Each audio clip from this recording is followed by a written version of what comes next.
Tu sangre mi maldad lavó. Gracias, Cristo, fue satisfecha la ira de Dios. Gracias, Cristo, tu enemigo fui y hoy me siento a tu mesa. Gracias, Cristo. Esta gran adversidad, esta crisis mundial de salud, más aguda en algunos lugares que otros, pero crisis mundial, Él nos sostendrá, y que en medio de esta crisis también su palabra sea predicada por los medios disponibles. Y de todo corazón espero que la palabra de Dios hoy pueda llegar a cada corazón y podamos aprender y crecer en Cristo. Hermanos, vamos a continuar con la serie de mensajes que hemos estado titulada Los primeros años de la iglesia. Y vamos a estar en el capítulo 4 del libro de Hechos. Vamos a leer desde el versículo 23 hasta el versículo 31. Yo quisiera que si tienen Biblia, pues busquen el pasaje. Igual yo lo voy a leer, puede seguir la lectura. Dice la palabra de Dios. Y puestos en libertad, vinieron a los suyos y contaron todo lo que los principales sacerdotes y los ancianos les habían dicho. Y ellos, habiéndolo oído, alzaron unánimes la voz a Dios y dijeron: Soberano Señor, tú eres el Dios que hiciste el cielo y la tierra, el mar y todo lo que en ellos hay. Que por boca de David, tu siervo, dijiste: ¿por qué se amotinan las gentes y los pueblos piensan cosas vanas?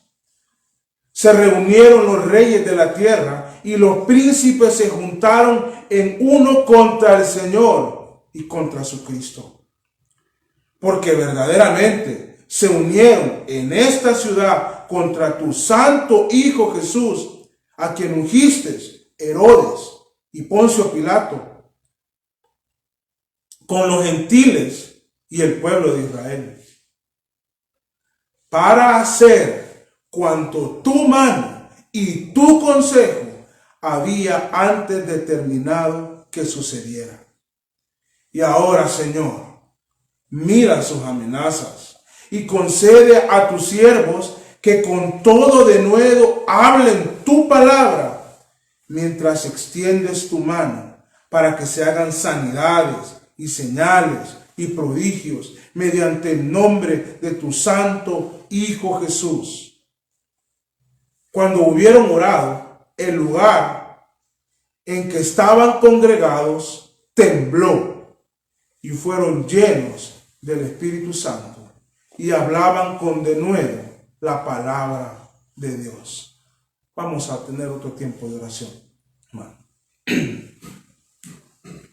Buen Dios y Padre eterno, soberano Señor, maravilloso y poderoso, alabamos tu santo y bendito nombre.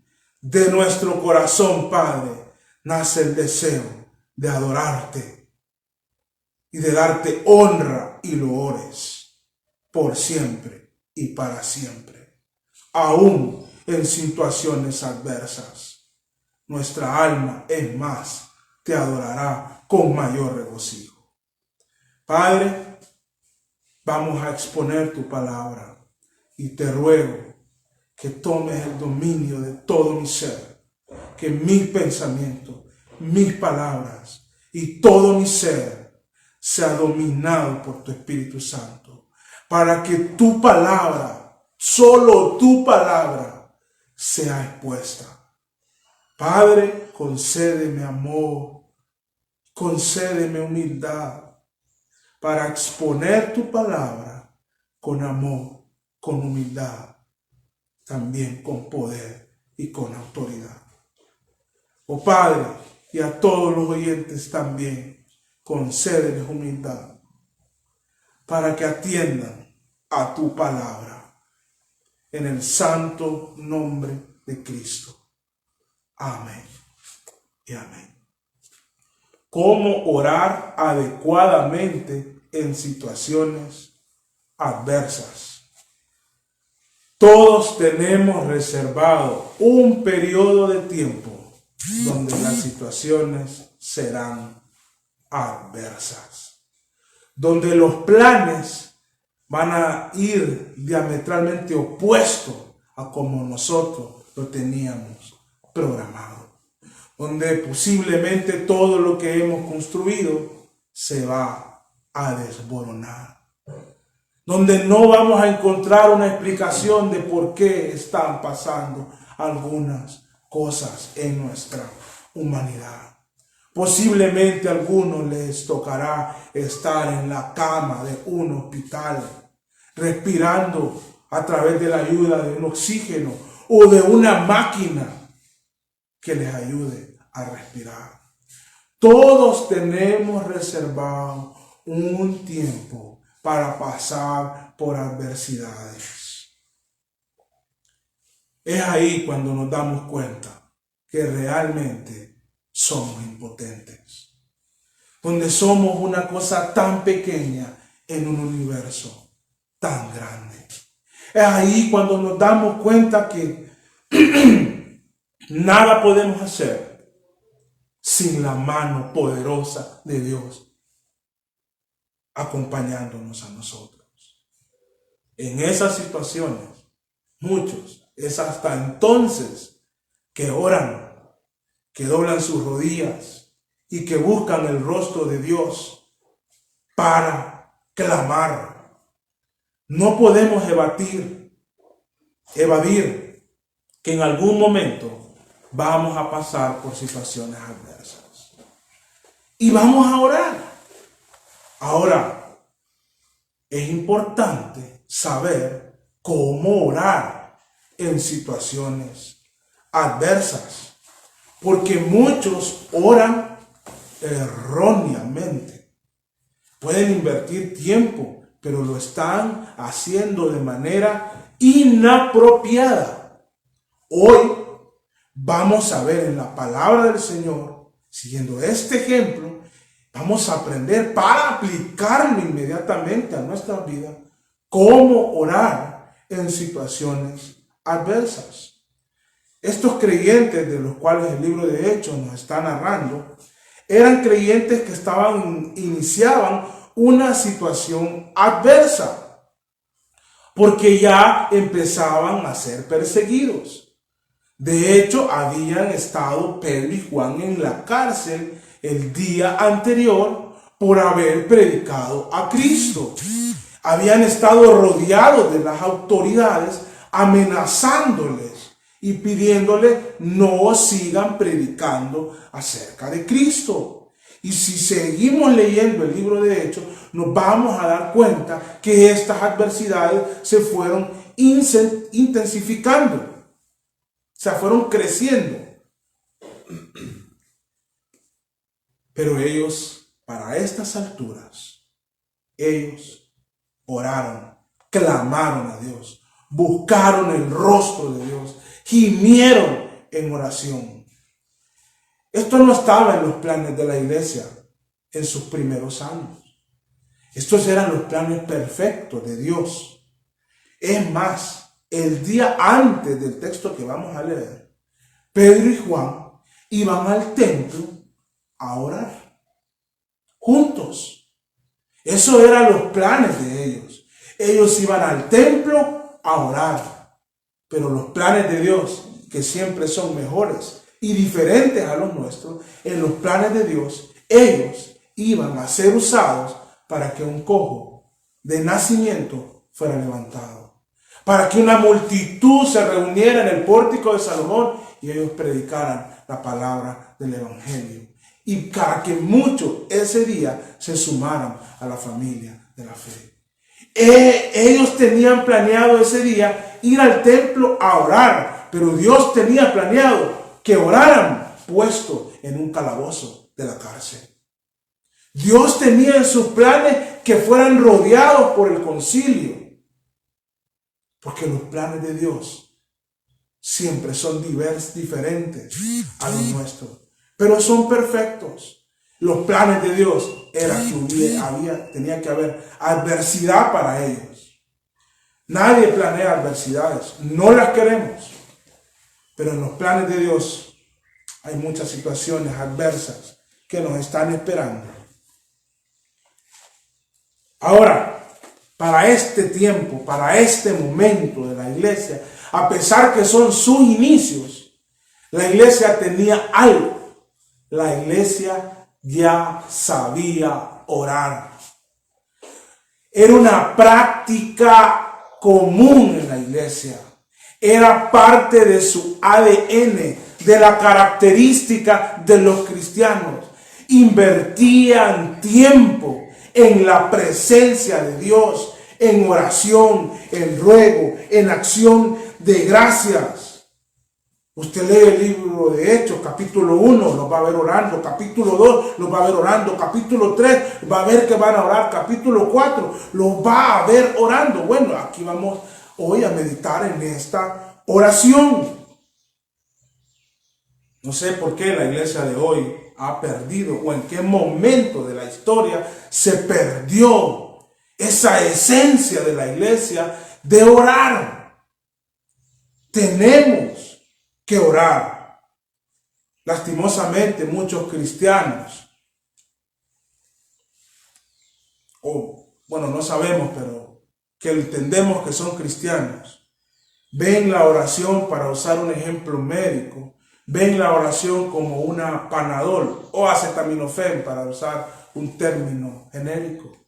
Solo cuando tienen un dolorcito de cabeza, un sobre de Panadol, una dosis pequeña de oración. El dolor se me quitó, ya no lo necesito. Qué pena que muchos, así es su vida de oración. Y si alguno de ustedes se siente identificado, debería de tener algo de vergüenza y arrepentirse y pedirle a Dios perdón por eso y cambiar su vida de oración. Hay otros creyentes que aún van más al límite y, siguiendo la misma línea del ejemplo, ven la oración como la anestesia. Solo cuando están en situaciones críticas de vida o muerte. Solo cuando van al quirófano. Oh Señor, en tus manos estoy. Hágase tu voluntad. Quieren usar la oración, cerrar los ojos y que cuando los abran, ya todo pasó. Todo salió bien.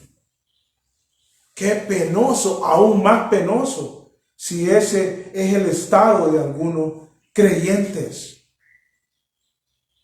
Pero esta iglesia, en sus primeros años, la iglesia del Señor Jesucristo, en sus primeros años,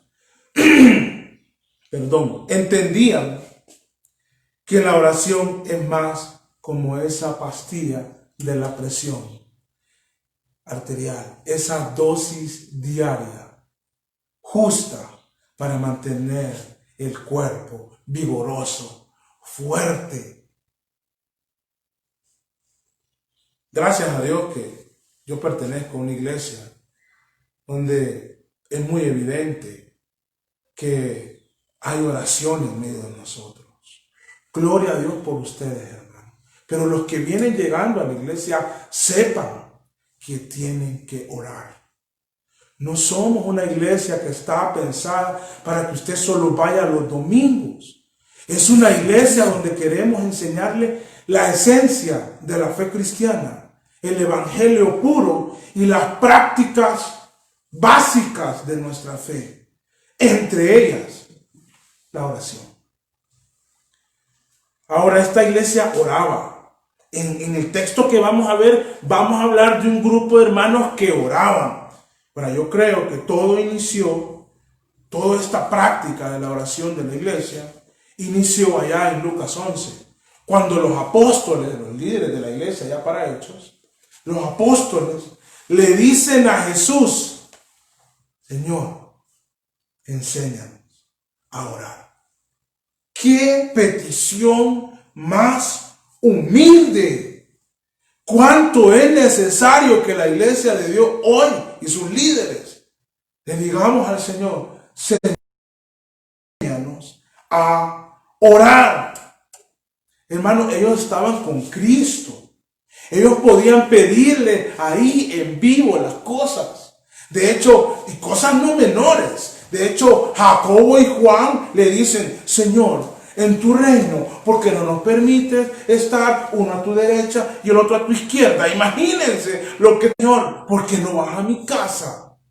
Y me acompañas, hoy voy a celebrar con mis amigos que me has llamado. Y Jesús fue a su casa. Pedro vio a Jesús en su casa y me imagino solicitando, pues la Biblia no dice, pero solicitándole: sana a mi suegra. Y Jesús sanó. Ellos estaban ahí con él y face to face, cara a cara, le podían solicitar las cosas. Pero ellos le dijeron: Señor, enséñanos a orar.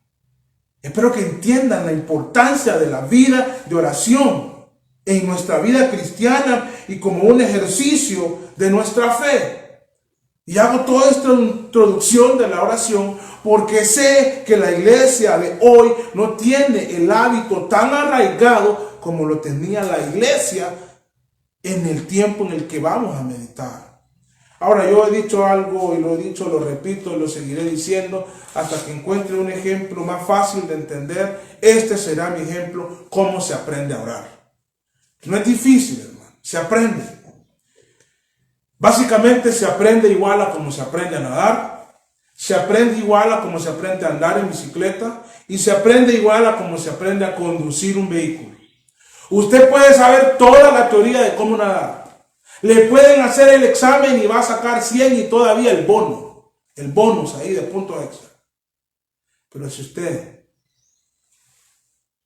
no se tira al agua y pone en práctica todo eso, usted no va a aprender a nadar. Y el primer día no va a ser un experto nadador, ni el primer mes. Usted va a aprender a nadar nadando. Usted va a aprender a andar en bicicleta, montándose a una bicicleta y tener sus caídas, sus desequilibrios, sus cosas, pero va a ir aprendiendo. Esos expertos en bicicleta que hacen marionetas, un día no sabían andar en bicicleta y aprendieron. Usted va a aprender a conducir un vehículo montándose y conduciendo, teniendo muchas fallas al inicio y aún con experiencia las tiene mucho, pero así se aprende. A orar, usted va a aprender orando. No espere que va a aprender escuchando YouTube a los grandes hombres que oran. Escúchelo, pero doble su rodilla y ore a Dios. Porque imagínese, en medio de una adversidad, puede ser una adversidad personal, familiar, de cualquiera de los campos donde puede venir una adversidad. O puede ser una adversidad mundial como la que tenemos hoy. ¿Qué tal que estemos orando de forma inapropiada? Hágase la pregunta: ¿qué tal que yo no esté orando de la forma correcta? Entonces es importante lo que vamos a aprender hoy. ¿Cómo orar adecuadamente en situaciones adversas? Ellos, estos creyentes que vamos a ver, oraron adecuadamente en medio de la adversidad. Hay adversidades, hermano, y hay que tener cuidado cómo oramos en medio de las adversidades. Les voy a poner un ejemplo extremista, pero es un ejemplo real. La situación más adversa de toda la humanidad en toda su historia pasó hace muchos años. Un día, el cielo se oscureció. Empezó a caer una lluvia cual nunca nosotros hemos experimentado. El día 1. Cataratas de agua. Día 2. Seguía cayendo. Día 3. El agua seguía cayendo 40 días. Empezaron a morirse muchos ahogados. Iban a las montañas y aún las montañas fueron sepultadas por el agua. Ahora la pregunta es, ¿quién hizo eso? ¿Por qué es importante esta pregunta? Sabemos la respuesta. Ese diluvio, hermano, no lo mandó Satanás. Porque muchos en las adversidades están acreditando cosas a quien no las está haciendo. Ese diluvio era el plan perfecto de Dios para la humanidad. Porque Dios hace algunas cosas, ya lo vamos a ver más adelante, y permite otras. Entonces, para que vayan viendo la importancia de orar adecuadamente en la adversidad. Ay, hermanos. Tenemos que orar y orar adecuadamente. Actualmente estamos en una situación adversa y la cosa se va a poner de otros colores. Luego, en el tema económico, no sabemos este tema de salud cuánto tiempo nos va a llevar. En este tiempo, bueno, los cristianos yo creo que todos están orando. Quien no ora en este tiempo, hermano, arrepiéntase de su pecado. En este tiempo de situación adversa, tenemos que aprender a orar. Tenemos que aprender a orar adecuadamente. Padres, tienen que orar. ¿Qué calificativo ustedes le darían a un padre que no ora? Ni por su matrimonio, ni por su esposa, ni por sus hijos. ¿Qué calificativo le darían a una madre que no ora? Ni por su esposo, ni por su matrimonio, ni por sus hijos. ¿Qué calificativo le darían a un pastor que no ora por el rebaño que Dios le ha encomendado que cuide? Tantos calificativos, no quiero mencionar algunos. Vamos a ir ahora al texto. Y he hecho toda esta introducción porque es necesario exhortar a la iglesia a que busquen el rostro del Señor. Y es necesario exhortar a la iglesia a que oren adecuadamente. Vamos a ir al texto. Este texto, este pasaje que hemos leído, no lo vamos a terminar hoy. Si Dios lo permite, lo vamos a terminar el próximo domingo. Hoy vamos a avanzar en la mayoría del pasaje y el próximo domingo vamos a seguir aprendiendo cómo orar adecuadamente en este texto. Porque si ustedes revisan el pasaje, exactamente en el versículo 29, lo leen una, lo leen dos, lo leen 3 veces, se van a dar cuenta que la oración toma otro rumbo. Entonces, ese rumbo lo vamos a reservar para el próximo domingo. Hoy vamos a ver algunos componentes, 5 componentes que nos ayudan a responder cómo orar adecuadamente en situaciones adversas. Y un par el próximo domingo.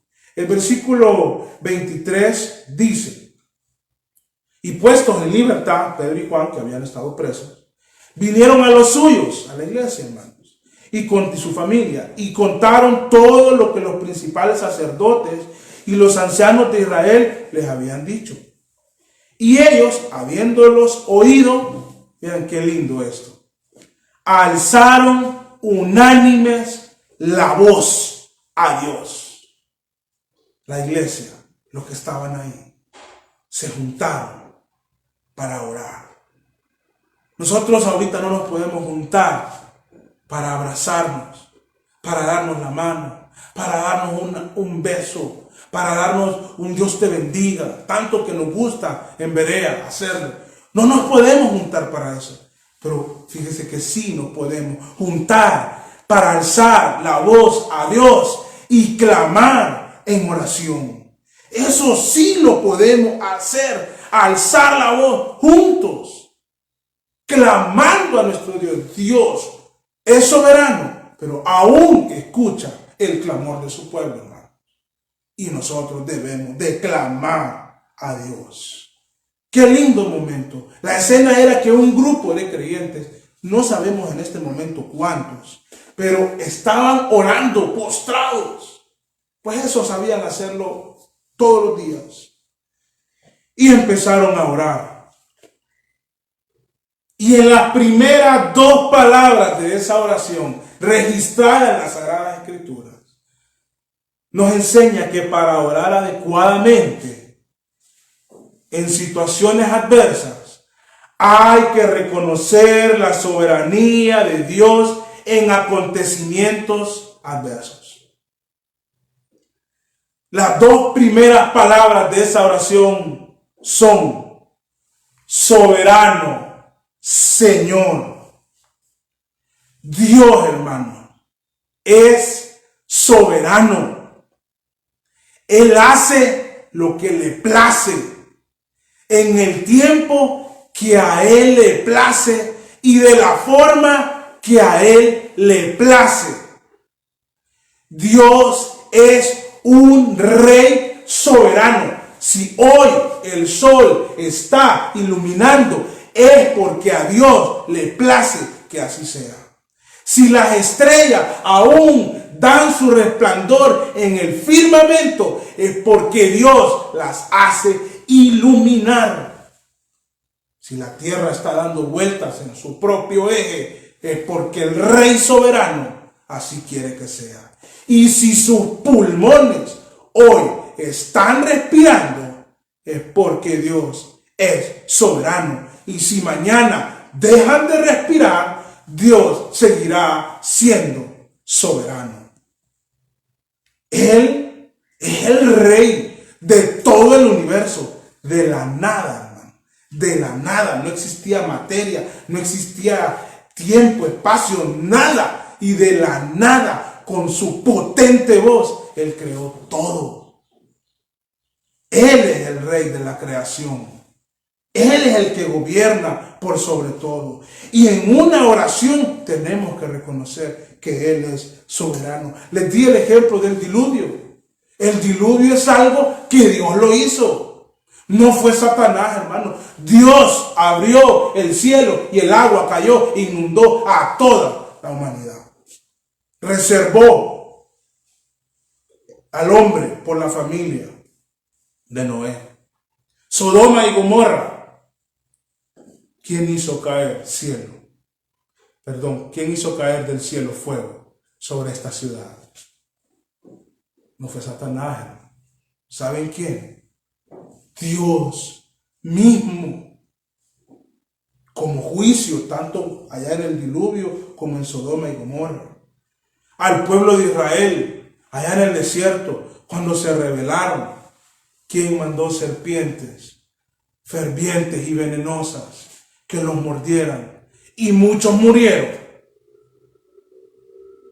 El soberano Dios. Y así también nos libró.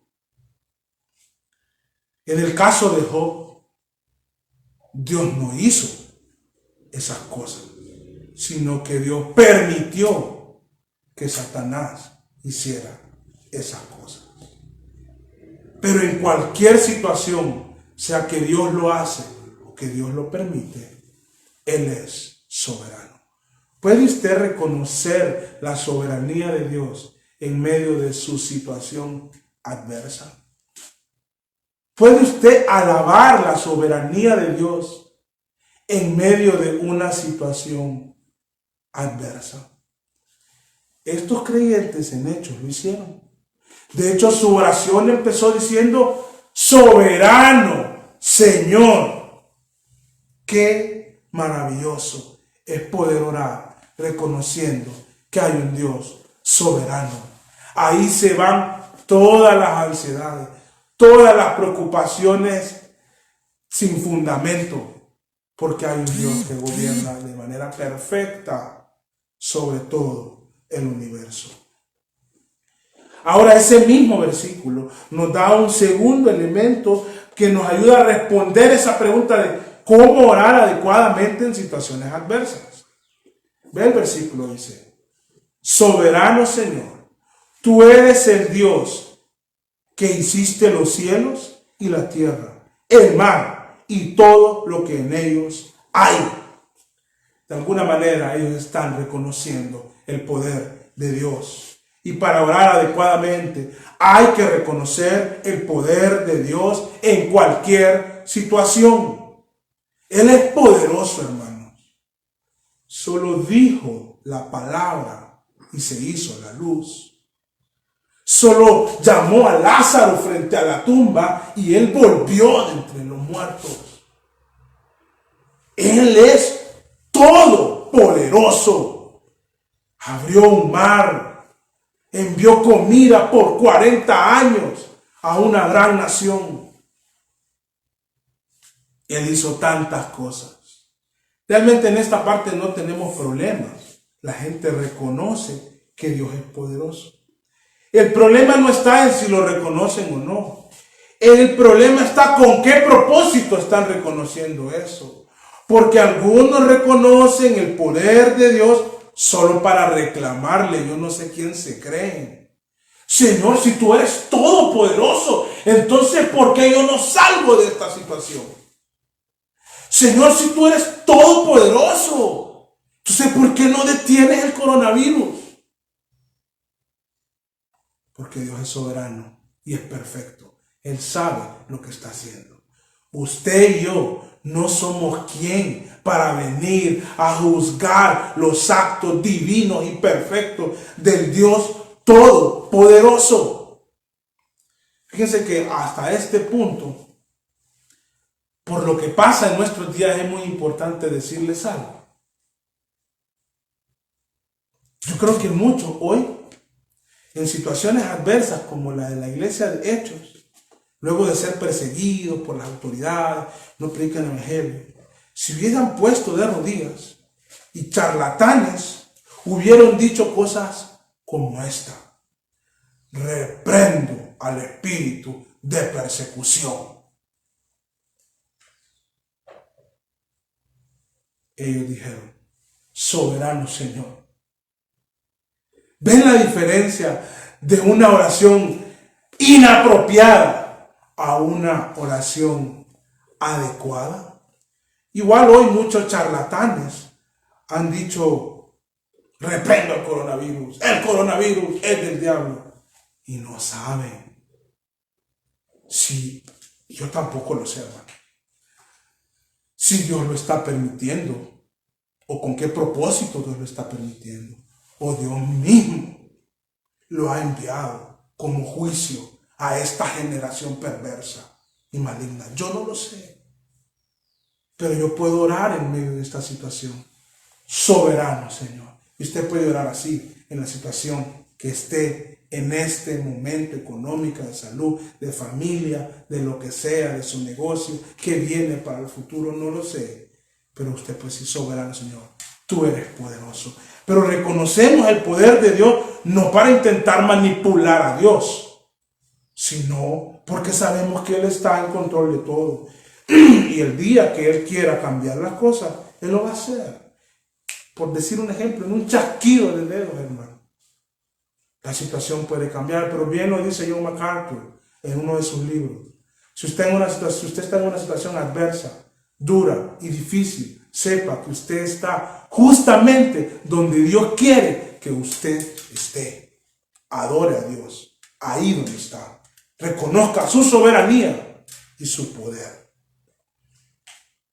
Además de eso, si seguimos avanzando, vamos al versículo 25 y 26, vamos a ver otro elemento importante que nos ayuda a responder cómo orar adecuadamente. El versículo dice que por boca de David, tu siervo, dijiste: ¿por qué se amotinan las gentes y los pueblos piensan cosas vanas? Se reunieron los reyes de la tierra y los príncipes se juntaron en uno contra el Señor y contra su Cristo. La iglesia aquí lo que está haciendo, está citando la palabra de Dios. En este caso el Antiguo Testamento. Está citando exclusivamente el Salmo 2, un salmo mesiánico. Es común en oraciones escuchar a la gente citando la Biblia. Eso no está malo, hermano. ¿Quién dice que eso es malo? Pero tenemos que citarla adecuadamente.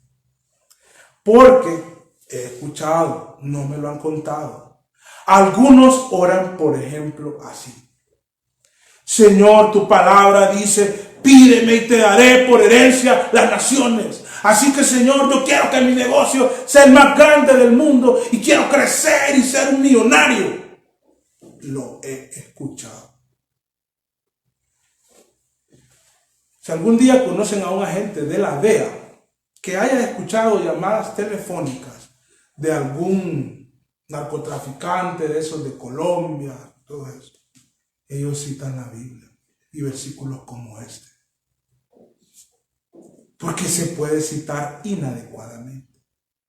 Entonces, para orar adecuadamente, en la oración debe haber un uso adecuado de la Biblia. Tenemos que aprender qué significa en la Biblia atar y desatar para no estar diciendo cualquier cosa cuando oramos. Y no es el mensaje de hoy. Otro momento podemos ir a ver esos pasajes de Mateo y enseñarle a la iglesia de hoy qué significa eso.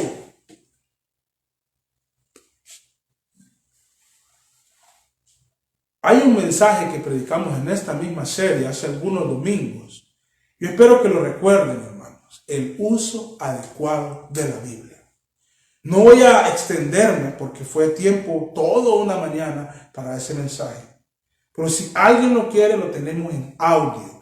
Y como sea, sería bueno que lo escuchara. Entonces, vemos que la iglesia está orando, citando la Biblia, diciendo, bueno, Pedro y Juan vienen de la cárcel, de ser rodeados por el concilio y las autoridades judías. Pero tu palabra decía de antemano que Cristo mismo iba a ser juzgado. Hace 2 meses Cristo fue condenado, cumpliéndose lo que está en el Salmo 2, que ellos lo citan. Entonces entendemos lo que está pasando y citamos la palabra adecuadamente. Pero no solo eso, hermanos.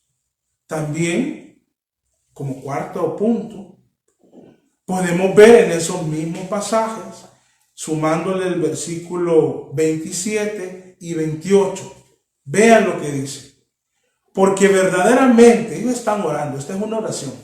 Porque verdaderamente se unieron en esta ciudad contra tu santo Hijo Jesús, a quien ungiste, Herodes y Poncio Pilato, con los gentiles y el pueblo de Israel, para hacer cuanto tu mano y tu consejo habían antes determinado que sucediera. En esto vamos a ver 2 cosas. 28. Primero vamos a ver que debe existir no solo un uso adecuado de la Biblia, sino un entendimiento bíblico de los acontecimientos adversos. Porque si no vamos a decir cualquier cosa sacada de no sé dónde en nuestras oraciones. Hermanos, y nuestras oraciones es un tiempo ahí, frente al trono del Altísimo. No digamos cosas inapropiadas. Seamos humildes, aunque usted tenga años orando. Pero posiblemente usted todavía debe de orar. Señor, enséñame a orar. Hermanos, hace muchos años le hice esa oración a Dios. Y con la misma intensidad que la hice hace más de 20 años, la sigo haciendo hoy. El Señor me ha ido enseñando a orar. Y le pido perdón cuando voy aprendiendo cosas que hice en mis oraciones que eran inapropiadas. Pidámosle a Dios que nos dé la humildad de reconocer nuestros errores en la oración y orar adecuadamente, más en este tiempo de crisis y de adversidades. Ellos tenían un entendimiento adecuado, bíblico. Ya lo dijimos hace poco. Sí, esto que está pasando es parte de lo que tú tienes planeado, Señor. Estos hombres son malos. Ya lo vimos el domingo pasado. Estos hombres son malos. Si se unieron contra tu Hijo Cristo, cuanto más contra nosotros y contra ellos que son tus siervos. Entonces, debe existir un entendimiento bíblico y adecuado de los acontecimientos. Voy a seguir usando el mismo ejemplo para recalcarlo y lo entendamos todos. Dios puede traer acontecimientos duros, hablando del tema del planeta, por juicio. Y también Dios puede permitirlo por algún propósito. Lo ha hecho a lo largo de la historia. Y en nuestra vida Dios tiene un propósito, una razón por la cual Él está haciendo, permitiendo que hayan adversidades. En las adversidades, hermanos, conocemos a Dios. Y no tiene precio conocer a Dios. No tiene precio. Al final, en el versículo 28, hasta donde vamos a llegar hoy, podemos ver que hay un reconocimiento de la providencia y el plan perfecto de Dios. Porque ellos se juntaron, dice, contra tu ungido. Pero dice el versículo 18, para hacer cuanto tu mano, no la mano de Satanás, hermano, cuidado, cuanto tu mano y tu consejo habían antes determinado que sucediera. Si Cristo fue a la cruz, Satanás lo celebró por su ignorancia, porque estaba siendo derrotado. Pero Cristo fue a la cruz porque era el plan perfecto de Dios para salvarnos por la sangre de Cristo derramada en esa cruz. Hermanos, y lo dije hace algunos domingos, y lo digo nuevamente, en una guerra están los dos ejércitos. Sobre todo lo que vemos en la historia. El rey también está allá montado en un caballo. Y de este lado está otro rey. Si hay un objetivo donde podemos derrotar a todo el ejército, es matando al rey. Y nuestro rey murió. Pero no fuimos derrotados. Ahí vencimos en la cruz. Si ese evento es para nuestra bendición, cuanto más cualquier otra adversidad, hermanos. Entendamos que Dios usa todo lo que Él quiere en su providencia para que su plan perfecto sea ejecutado. Y parte del plan de Dios es que Él quiere perfeccionar a sus santos. Y los perfecciona en medio de las adversidades. Así que en medio de las adversidades, usted debería decir, y yo deberíamos decir, soberano Señor, tú eres poderoso, estoy en tus manos, hágase tu voluntad y no la mía. Entonces, en quinto lugar, hay un reconocimiento de la providencia y el plan perfecto de Dios. Usted puede reconocer en su adversidad, en su oración, la providencia de Dios para la situación adversa que usted pasó o esté pasando. Usted puede ver la mano poderosa de Dios en control de todo en estos días, donde no hay trabajo, donde no hay ingresos para muchos comercios, donde no hay cultos donde nos podamos congregar. Ahí está la mano y la providencia de Dios. Ahí está la soberanía de Dios.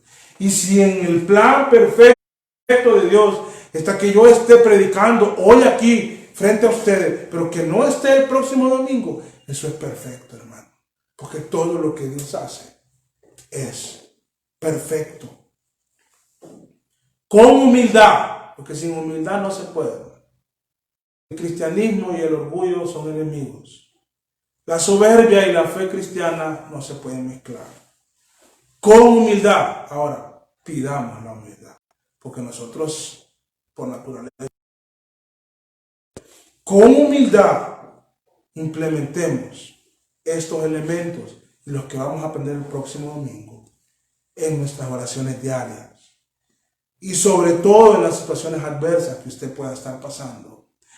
Pero sobre todas las cosas, en la situación adversa que como humanidad estamos hoy. Alabemos a Dios por su soberanía, por su providencia, por los doctores de Honduras, las enfermeras de Honduras, los biólogos, microbiólogos, autoridades de Honduras. Sea humilde y ore por ellos. También por nuestros amigos allá en Italia, doctores, enfermeras, ancianos, pero reconociendo la soberanía de Dios. Ahora bien, pueblo de Dios, Dios es soberano, Dios es poderoso. Su palabra dice y nos hace entender muchas cosas. Logramos entenderlas adecuadamente. La providencia de Dios se mueve siempre, pero esto no significa que el pueblo de Dios no debe orar. Tenemos que orar. Tengamos cuidado con que nuestras oraciones no sean oídas. Revise Isaías 1. Señor dice, yo no oiré. ¿Se imagina que Dios no escuche nuestras oraciones? Deberíamos de temblar, hermano. Y versículos después, 2 versículos después que les dice, yo no oiré, les dice, vean lo que Dios quiere. Venid luego, dice el Señor, y estemos a cuenta. Si vuestros pecados fueren como la grana, como la nieve serán emblanquecidos. Y si fueren rojos como el carmesí, vendrán a ser como blanca la grana. Porque Dios quiere humildad, arrepentimiento, pero también quiere un gemir de un pueblo que le ama, porque Él es nuestro Rey soberano. Hermanos, espero que estén orando más de lo que normalmente oran. Y si no es así, les exhorto en Cristo que lo hagan. Oremos adecuadamente en medio de... Alabemos a Dios, reconozcamos su gloria, adoremos su nombre, pero clamémosle en oración, reconociendo su soberanía. Hay mucho que decir en oración. Podría estar muchos años hablando de la oración, textos de la oración, lo que he aprendido de la oración. Pero creo que aquí estamos condensando con este ejemplo elementos, y el próximo domingo vamos a seguir elementos que preciosos implementar en su oración, su situación, sea la que sea. Que el Señor les bendiga, hermano. Vamos a orar. Buen Dios y Padre de toda gloria, enséñanos a orar. Perdónanos si no estamos orando. Y perdónanos adecuadamente. Danos la humildad de crecer en ti.